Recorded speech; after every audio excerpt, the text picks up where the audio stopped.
Saludos, buenas tardes. Primero, pedir disculpas porque el orden de las presentaciones tuvo que modificarse. Yo estaba presente, pero la máquina que tenía la presentación no había llegado y eso implicó mover el orden. Lo segundo es agradecer al Consejo Económico y Social por recibirnos a nosotros en el contexto de que ustedes son parte de la Comisión Nacional Censal, en el contexto de que todos los actores importantes en el territorio nacional tienen que estar involucrados con este macro proceso. Voy a hacer una presentación, es relativamente corta. Generalmente esta presentación lo que genera es más preguntas y respuestas, interacciones, pero voy a poner en contexto qué es lo que tenemos. Lo primero que tenemos es un compromiso país y una oportunidad para cambiar nuestra historia censal. O sea, tradicionalmente la República Dominicana ha tenido, y los países de la región también han tenido desafíos importantes en cuanto a la calidad de la información censal recolectada. O sea, y ahora mismo tenemos una oportunidad de revertir ese legado, de revertir esa historia y aplicar un censo con unos criterios que nos permitan mejorar la calidad de la información. También le debo algo que, aunque mencionaron mi nombre, me llamo Víctor Romero, soy el encargado del Departamento de Censos de la Oficina Nacional de Estadística y responsable del 10º Censo Nacional de Población y Vivienda. Entonces, por favor. Ya está funcionando. Entonces, nosotros ya en la nueva era tenemos 100 años de historia censal. O sea, el primer censo se hizo durante la intervención norteamericana en el 1920 y tradicionalmente hemos tratado de ir siguiendo las recomendaciones de Naciones Unidas, que es de ir aplicando los censos cada 10 años en los terminales o iniciales de la década, los años terminados en cero. Para el caso de nosotros, el último lo aplicamos en el 2010 y correspondía en el 2020 la aplicación del 10º Censo Nacional de Población y Vivienda. Se pospuso y ya luego el COVID como que remató el tema de la posposición, porque realmente el país no estaba preparado de manera fiable para hacer el censo. Entonces, al entrar el COVID, entonces ya la situación se complicó muchísimo más. Entonces, ¿qué hemos hecho en este tiempo? Bueno, lo primero es que necesitamos gestionar los datos. O sea, los datos son importantes. ¿Para qué son importantes los datos? Para este elemento. Las 33 políticas priorizadas que tiene el gobierno, que están vinculadas directamente a la Estrategia Nacional de Desarrollo. O sea, el tema de la presentación que nos precede,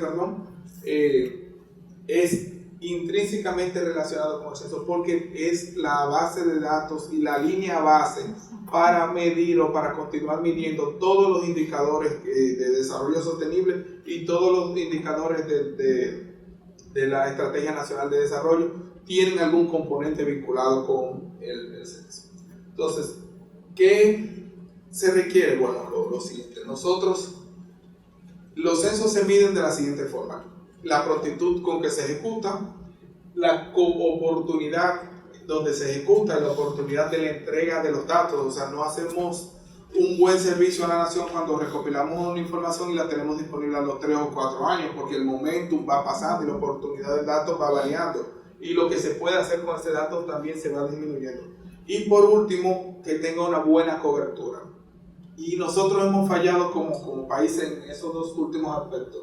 En el tema de la oportunidad del dato, los datos muchas veces salen con cierto nivel de rezago, y con la cobertura que hemos tenido problemas de cobertura asociados. Entonces, ¿qué se necesita para hacer un buen censo? Bueno, lo primero es un compromiso político, y el compromiso político se refleja básicamente en transferencias presupuestarias, o sea, en dinero puesto en la cuenta, como ahorita mencionaba una de las personas en la pregunta. Si no tenemos ese dinero disponible o asignación presupuestaria para una actividad, el indicador no va a variar, porque no hay una política asociada.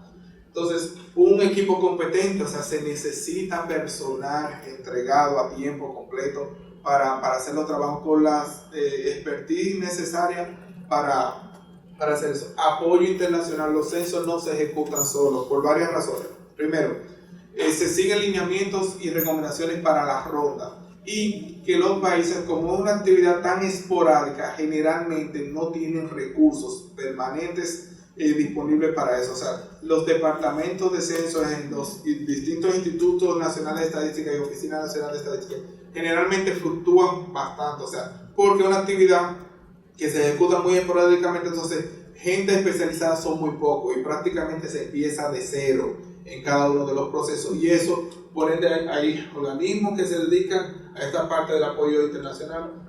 Lo siguiente es una gestión del proceso, o sea, lo difícil de todo esto es entender la magnitud involucrada en el censo, o sea, cualquier cosa que tenemos en cuanto a empadronadores, solamente hay que multiplicarlo por 27,000. O sea, cualquier cosa que usted multiplique por número alto es un reto bien grande y en un periodo acotado. Un elemento o una actividad que se pudiera comparar al censo, para que tengamos una idea, son las elecciones. Pero las elecciones se ejecutan en un solo día y va una parte de la población a recintos específicos a ejercer el sufragio.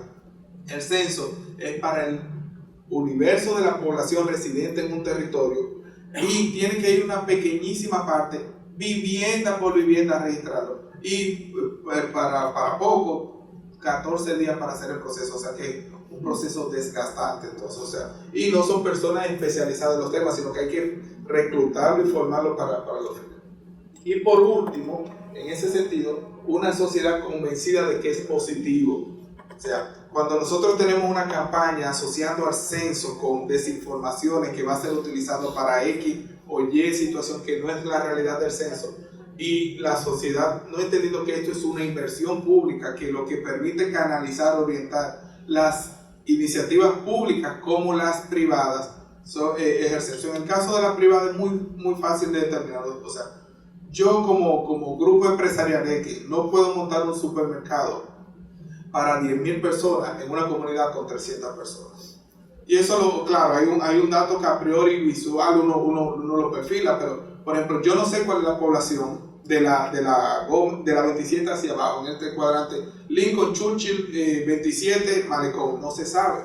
A ciencia cierta no se sabe. O sea, si yo quiero abrir una plaza, si quiero dar un servicio, el acueducto que está sirviendo esa zona fue el mismo que hizo Balaguer en los 70, o sea, y todo eso es data del censo. O sea, es sumamente importante conocer y que la sociedad entienda la importancia del censo. Nosotros vivimos ahora un proceso que lo mencionaba ahorita, el COVID. Aquí compramos vacunas a la ciega por dos razones. Tuvimos que comprar vacunas como país porque no teníamos certeza de que el primer suplidor nos iba a cumplir el tiempo.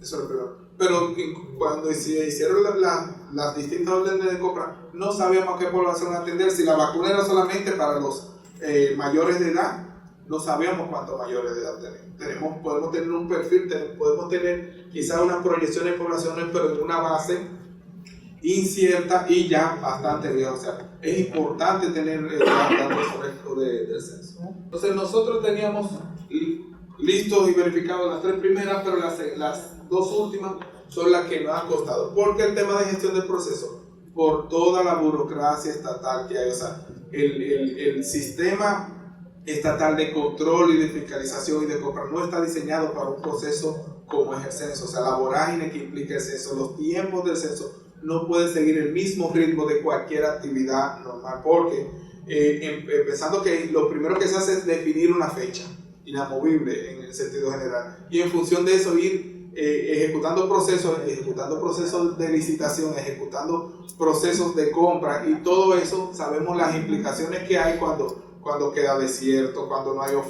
cuando solamente hay un oferente, un sinnúmero de situaciones que complejizan el sacar esto con los niveles de transparencia que requiere esta operación estadística. Entonces, el censo tiene varias fases. La primera fase es, ya va entrando en materia del censo, es la fase de preparación. Esa fase suele ejecutarse 5 años antes de salir a terreno empadronado. O sea, los censos tienen ese ciclo de 10 años, son 5 años de preparación, un momento muy puntual de ejecución y 5 años de difusión de la información censal y de explotación de la data. Luego viene la fase de levantamiento, como ya lo mencioné. Posterior al levantamiento entra inmediatamente el procesamiento de la información, o sea, se recolecta en campo la información, pero luego hay que procesarla para poder entonces generar la base de datos y hacer los informes y los análisis de la explotación de la data que se quiere. Y por último, difundir los datos. O sea, el objetivo de la recolección de los datos es poner a disposición de la ciudadanía en general, del Estado y de los sectores privados la data del censo. ¿Cómo se pone esa data disponible? Bueno, en los niveles de desagregación que permite la ley de estadística que implica y manda la anonimización del dato. O sea, yo no puedo identificar a un individuo particular en la base de datos del censo, pero sí puedo tener datas agregadas de toda la población que reside en nuestro territorio. Entonces, ¿qué hemos hecho en este censo? Bueno, primero que nada, hicimos una cartografía digitalizada. O sea, cuando se asumió esta gestión, la cartografía que se estaba trabajando en el censo era a mano alzada, papel y lápiz. Un cartógrafo dibujando cada casita en el territorio. Eso se cambió. Es una de las novedades que tiene el censo. Es una cartografía georreferenciada de cada una de las edificaciones y las cantidades de estructura que tiene. Esa cartografía estará disponible posterior al censo para los que necesiten hacer los trabajos. El sector privado sabe bastante bien para qué se usa la cartografía y el público ni se diga, pero fue uno de los principales elementos que hicimos. Y eso tiene una bondad porque nos permite entonces con una cartografía digitalizada vincular el punto del empadronamiento con el punto donde está la vivienda. O sea, y evitar el clásico de que me están empadronando abajo de una mata o el empadronador desde su casa está haciendo el empadronamiento de la persona. Cambiamos de papel a tableta. O sea, el diseño del censo cuando se tenía apuntado para el 2020 era un censo utilizando boleta en papel. De hecho, éramos, creo que, uno de los 2 países de América Latina que en esta ronda censal iba a mantenerse utilizando tabletas. Habiendo ya experiencia en el país y en la misma Oficina Nacional de Estadística de procesos mucho más pequeños, pero sí utilizando tabletas, y eso fue uno de los cambios que se decidió. Y por último, cambiar de 7 días de empadronamiento a 14 días de empadronamiento. Nosotros estamos viviendo un censo de derecho.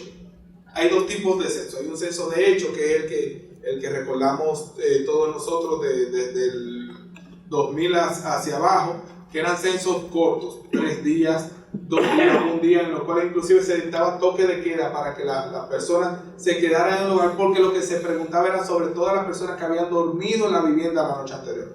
Nosotros en el país ya hace un tiempo que se están ejecutando censos de derecho, que lo que implica es recolectar información de todas las personas que habitan en la vivienda, aunque no se encuentren presentes, aunque estén fuera del país en carácter de vacaciones, de trabajo temporal o lo que fuere. Se recolecta. Si usted tiene un hermano que vive con usted en la vivienda y llegó el momento del censo, esa persona fue a un viaje de trabajo por 15 días en Estados Unidos, se empadrona normal porque es un residente habitual de esa vivienda. Entonces, las innovaciones tecnológicas que hicimos fue los cambios que ya le estaba diciendo. Eso garantiza el tema de la rapidez, o sea, la información se recolecta de una manera más ágil, se puede procesar de una manera más ágil. Estamos evitando el paso de la información recolectada, mandar los cuadernillos, la boleta se sale acá, escanearla y luego entonces comenzar el procesamiento. Nos estamos ahorrando todo ese paso. Y el tema de la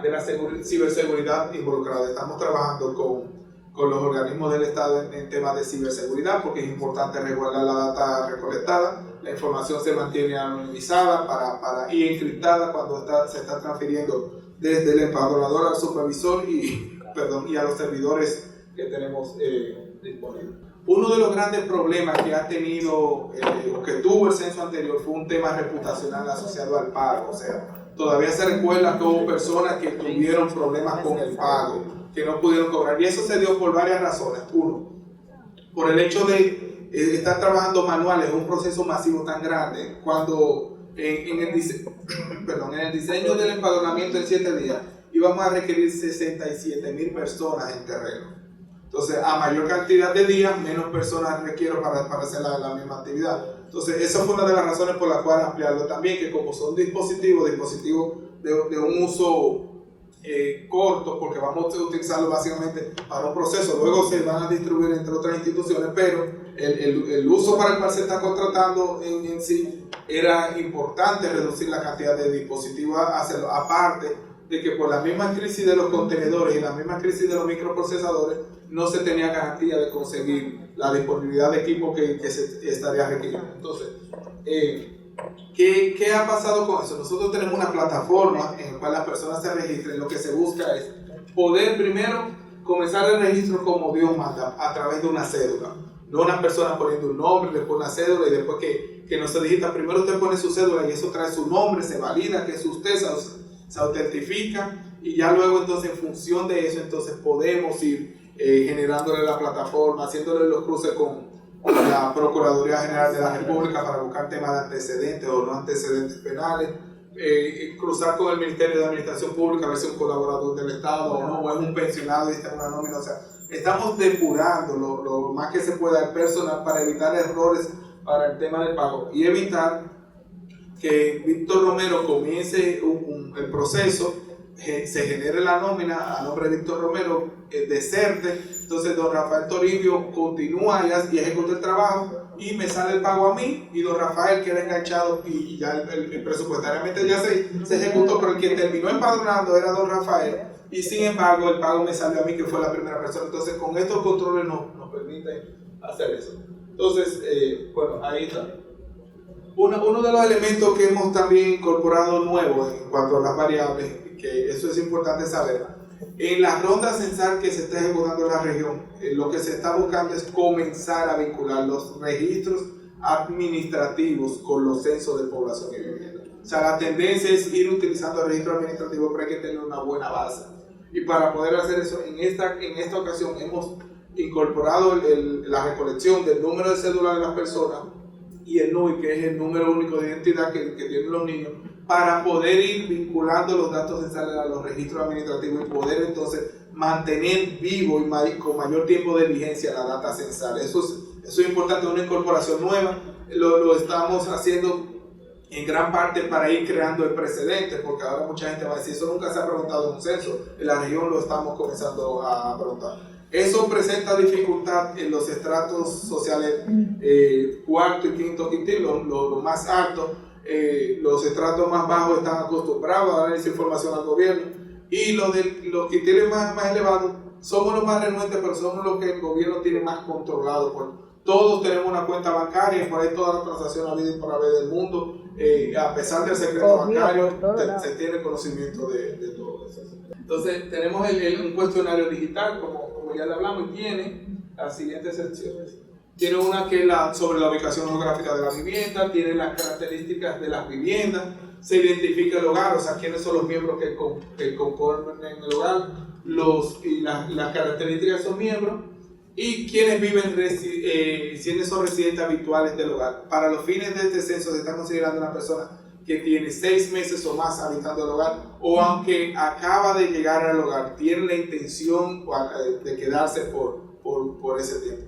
Eso aplica para cuando acaba de llegar una gente del extranjero o acaba de nacer un niño, se registra, porque aunque no tiene los 6 meses, pues ya una persona que se queda.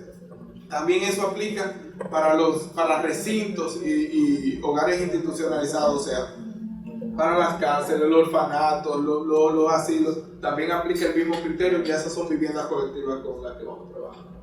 La boleta censal tiene 67 preguntas.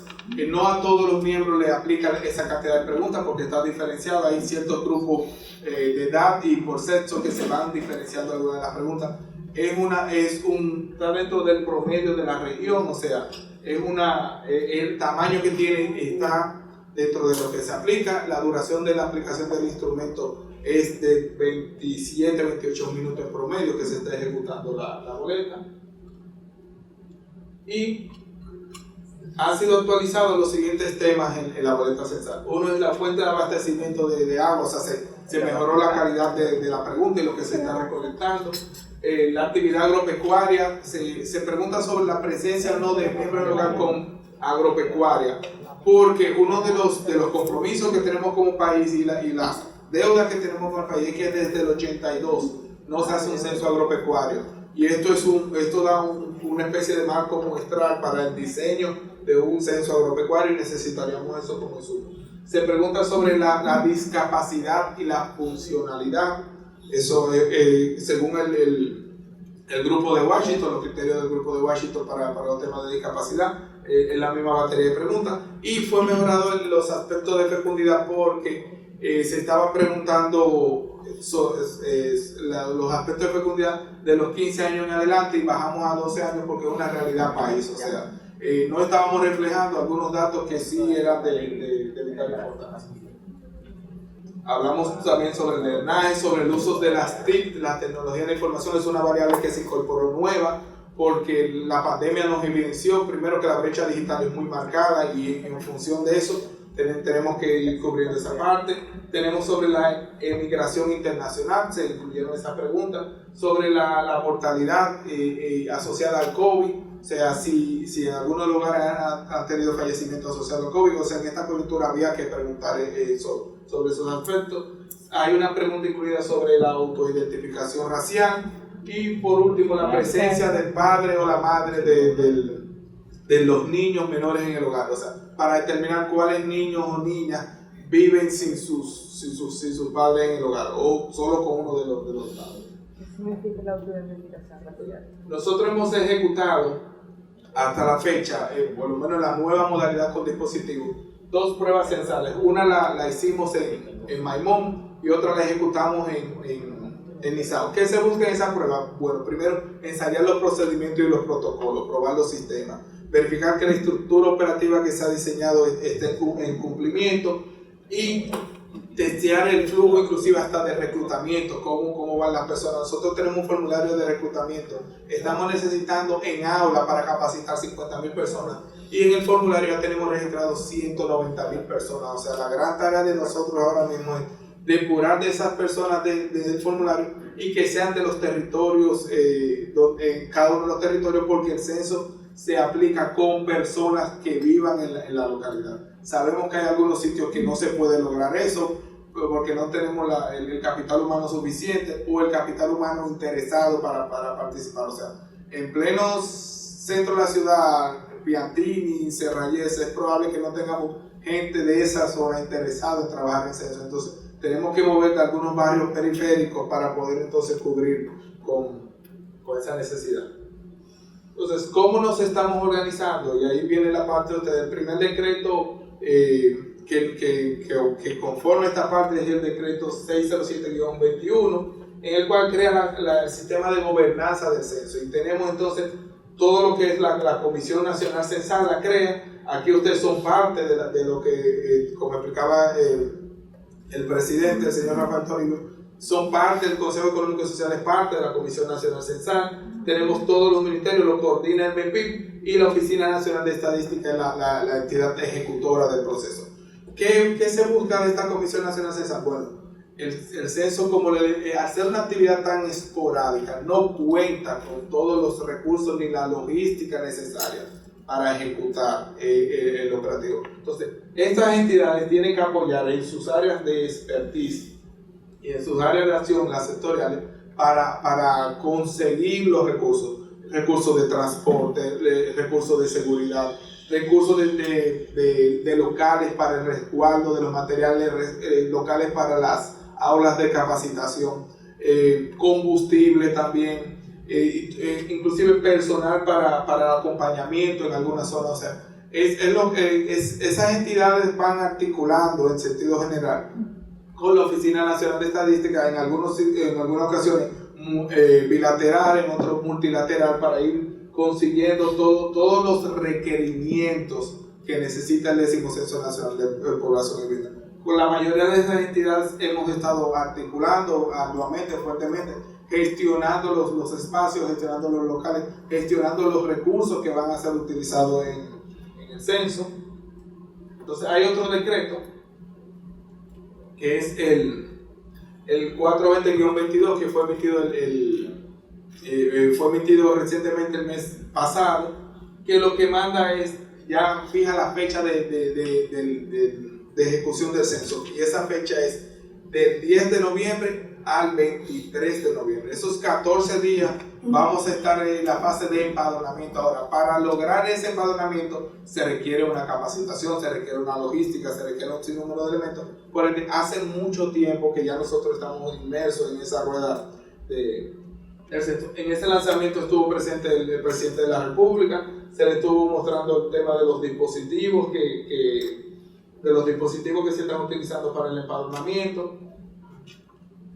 También se lanzó en esa misma fecha una campaña publicitaria, y ahí lo que tenemos es nosotros, es que hemos identificado rostros que nos representen a nosotros como sociedad, y lo hemos puesto a disposición como un mensaje que sea parte del censo, y un mensaje. Lo estamos poniendo a disposición de las entidades para que usen sus rostros, o sea, usen las imágenes que sean emblemáticas para cada localidad, para cada institución, y puedan utilizarlo respetando la línea gráfica. Se pueden incorporar los logos de las distintas instituciones, pero que puedan fomentar y compartir este tipo de mensajes. Entonces tenemos por distintos grupos poblacionales y grupos etarios, entonces tenemos los mismos mensajes para poder utilizarlos. Tenemos estos banners que también están disponibles para... no está cargando. Y aquí tenemos que probablemente lo han visto muchos de ustedes, vamos a ver si te carga, que es el anuncio, bueno, no quiso cambiar. Bueno, y aquí es lo que ya le estaba explicando, le ponemos a disposición de todos ustedes, o sea, estas plantillas para que entonces puedan ir incorporándole en sus instituciones con gente emblemática de sus áreas y todo lo demás. ¿Qué estamos requiriendo de ustedes, del consejo, de las organizaciones sin fines de lucro? Bueno, apoyo en la difusión de la campaña, que era lo que estaba explicando. O sea, nosotros tenemos una campaña montada, está teniendo un impacto, pero sobre todo en las grandes urbes. El censo tiene que llegar a todo el territorio, y hay entidades, y sobre todo las de sin fines de lucro, que tienen incidencia en muchos territorios, y canalizar y gestionar y conseguir ese apoyo. Reclutamiento de voluntariado para temas de traductores, para personas que sirvan de acompañantes también, de ser empadronadores y supervisores para alguna zona. Estamos requiriendo, tenemos mucho identificado, pero nunca sobra, el tema de apoyo para conseguir locales, para temas de almacén, temas de distribución, locales para capacitación. También acompañamiento y asesoramiento en algunos temas de seguridad, los que tengan expertise en esos temas. La seguridad es dual, o sea, tanto tenemos que garantizar la seguridad de los informantes en sus domicilios, como los mismos empadronadores y empadronadoras, que muchas veces se exponen andando solo por calles, callejones y todo lo demás. Entonces, eso es un tema dual. Asignación y asignar personal a veces que colaboren con muchos procesos del censo, antes del tema de limpieza hasta el acompañamiento, hasta preparar, ayudar a cargar. Hay muchos elementos que el censo requiere y necesita el apoyo de instituciones. Y por último, que es lo más importante, contribuir con el mensaje ya de manera individual de ustedes para fomentar la colaboración ciudadana. O sea, nosotros necesitamos que los ciudadanos abran las puertas a este proceso, den información, no se dejen desinformar por campañas que el censo busca, X o Y cosas. Lo que sí les puedo decir como ente, ya no me puedo desdoblar de la función que tiene la Oficina Nacional de Estadística, pero si usted quiere ejercer una política de lo que sea, lo primero que tiene que saber a qué va a enfrentar. Con información es que se acciona para un lado o para otro. Pero usted no puede buscar una bazuca para matar un mosquito, ni una raqueta para matar un elefante. O sea, usted necesita saber el tamaño del amigo, el enemigo o del objetivo, para entonces usted saber qué política usted va a hacer. Estoy hablando, repito, de manera individual, es una actitud muy ignorante usted negarse a contar algo por temor a lo que fuere, para entonces después ir a enfrentarlo. Lo primero que usted tiene que saber con cuánto usted va a pelear, si es que va a pelear. Pero si usted no cuantifica, usted no sabe lo que va a hacer. Y es importante concientizar a la ciudadanía. O sea, la política que se vaya a implementar, la que fuere, lo primero que tiene que cuantificar las personas afectadas en esa política. Cuando digo afectadas, digo que van a ser modificadas por la política, ya sea en bien o en mal. Pero lo importante es conocer cuántos son. Y los censos lo que recogen es población residente en un territorio. ¿Por qué población residente? Porque cuando hay un problema de salud pública, no es solamente con el grupito X o el grupito Y, es todos los involucrados. Cuando hay demanda de aulas, son todos los que están demandando aulas.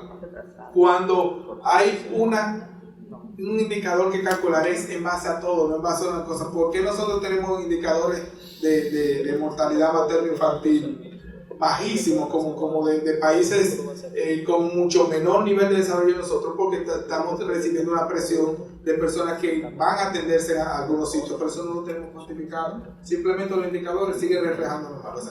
Sí le exhorto a eso, a contrarrestar y no dejarse llevar de campañas infundadas, de algunos elementos que lo que primero tenemos que hacer es contar, y después que contemos, entonces, bueno, son 10, son 15, son 3, entonces sabemos qué podemos hacer con ellos. Entonces, lo mismo termino como inicié, o sea, el censo es un compromiso país y es una oportunidad para cambiar nuestra historia censal. Ya sí les cedo la palabra a ustedes para entonces poder moderar las posibles preguntas que tengamos.